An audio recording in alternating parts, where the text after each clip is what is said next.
సమగ్ర శిక్ష అభియాన్ ఒప్పంద ఉద్యోగులను వెంటనే పర్మనెంట్ చేయాలని కోరుతూ కరీంనగర్ జిల్లా కలెక్టరేట్ ముందు సిబ్బంది చేపట్టిన ఆమరణ నిరాహార దీక్షలు 3వ రోజుకు చేరుకున్నాయి.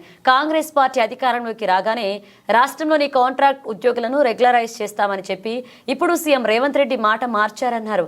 వరంగల్ జిల్లాలో తాము ఆందోళన చేస్తున్న సమయంలో రేవంత్ తమ వద్దకు వచ్చి తమ ఉద్యోగాలను గ్యారంటీగా పక్కా చేసి సచివాలయంలో టీ తాగించి పంపిస్తానని హామీ ఇచ్చారని ఈ సందర్భంగా గుర్తు చేశారు. ఏదైతే తెలంగాణ సమగ్ర శిక్ష ఉద్యోగులు వారి డిమాండ్లను పరిష్కరించాలని చెప్పి గత 2 రోజుల నుంచి నిరవధిక సమ్మె చేస్తున్నారో కరీంనగర్ కలెక్టరేట్ ముందట వారికి బహుజన్ సమాజ్ పార్టీ పూర్తి మద్దతు ప్రకటిస్తూ ఉందని చెప్పి ఈ సందర్భంగా చెప్తా ఉన్నాం.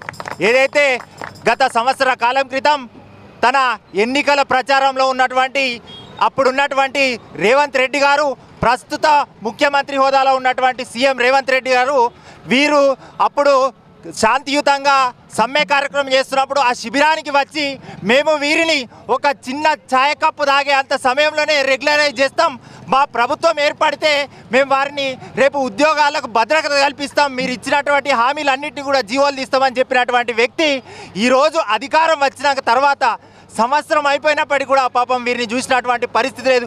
మళ్ళీ ఈ నిరుద్యోగులు వీళ్ళందరూ కూడా రోడ్డు పైన కూర్చొని మళ్ళీ సమ్మెలు చేసినటువంటి పరిస్థితి.